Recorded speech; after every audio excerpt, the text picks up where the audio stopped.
For the next 10 minutes, I will go a little bit into detail what ASEAN Shine is. I think this has been presented many times, and actually many of you here already know very well about this platform. So I'm going to focus a little bit more in terms of from the collaborative perspective of ASEAN Shine. Before I go into the details, allow me to say a few words about the organization I represent. The International Corporate Association, with its headquarters in Washington, D.C., brings together the global copper industry to develop and defend the markets for copper, and in doing so, to make a positive contribution to society's sustainable development goals.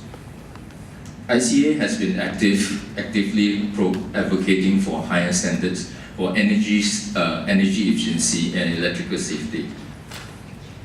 We are active in more than 60 countries globally, and here in Southeast Asia, we have direct presence in 5 of the key markets: Indonesia, Malaysia, Philippines, Thailand, and Vietnam.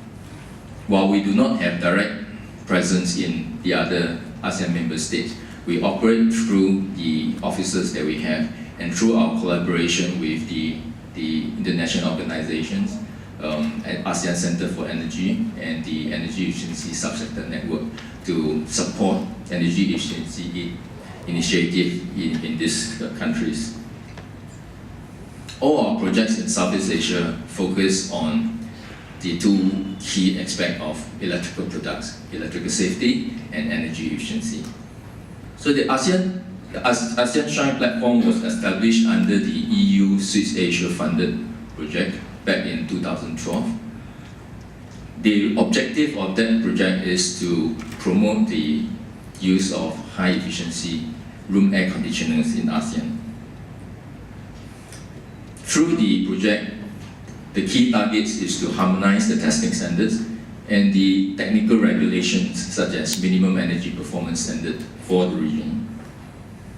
And over the course of the 4 years project, ASEAN Shine has proven to be a highly effective platform to bring together policymakers, regulators, stakeholders to discuss and reach an agreement and chart a way forward in the form of a regional policy roadmap, which resulted in development of national policy roadmap to achieve the ambition of the region. As a result of the project, ASEAN Shine was designated as the platform for private-public collaboration on harmonization of energy technical regulations, energy efficiency standards, and policies to help achieve the targets of the APAEC 2016-2025. At the same time, as mentioned in Chris' speech this morning, the AMEM wants to see an expansion of the harmonization effort to include other electrical products such as refrigerators, such as televisions, electric fans, and also the industrial equipment, electric motors, transformers. With this vision, the ASEAN Shine platform needs to take on additional role, not only in terms of implementation, but also to collaborate and bring in other international organizations and dialogue partners to collaborate and provide resources to achieve this vision. So the ASEAN Shine was established with two primary principles. One is to facilitate collaboration between public and private organizations. The second is to take a holistic approach to market transformation, bringing together policies, regulations, standards, as well as market transformation activities, bringing in the stakeholders, manufacturers, the supply chain, so that it can create a more effective and environment-friendly for adoption of the high-efficiency products. So in order to manage multiple projects, as in the vision of the RMM, multiple projects from multiple funders, with multiple organizations, the platform needs to be strengthened. So project management office will be set up with primarily with resources initially from ASEAN and ICA.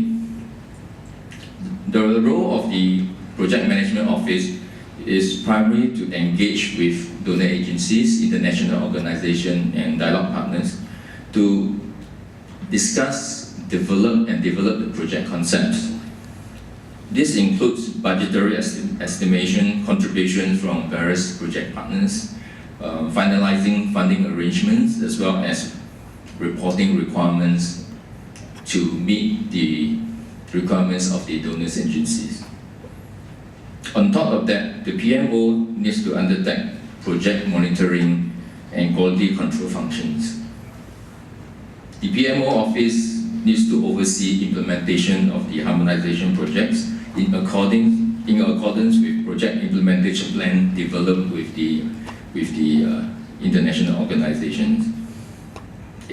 Lastly, the PMO will report progress to EE and CSSN, SOME and AMEM, and provide secretary services to the project steering committee.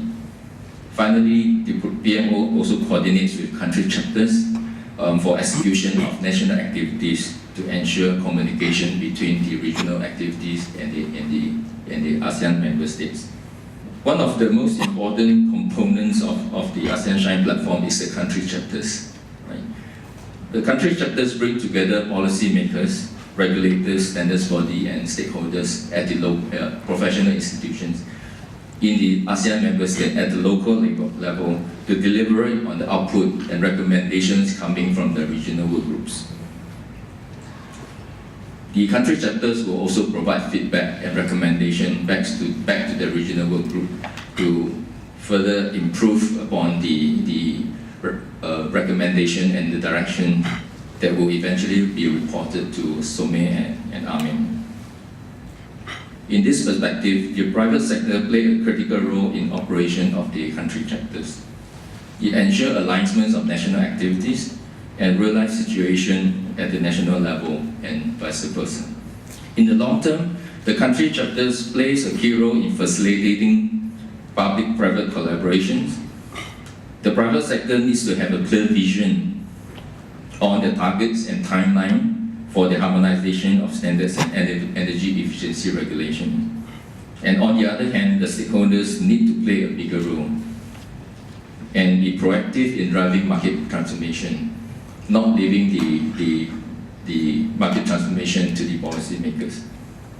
The country chapters, together with PMO, will provide the bridge for information exchange and alignment of national harmonization process with the development of the national regulations.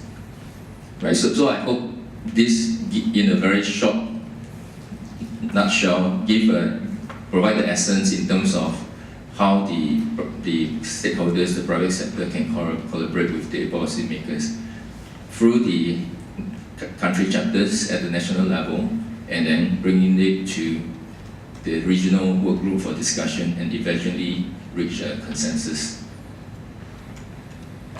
That's all I have for my introduction to ASEAN Shine. Thank you.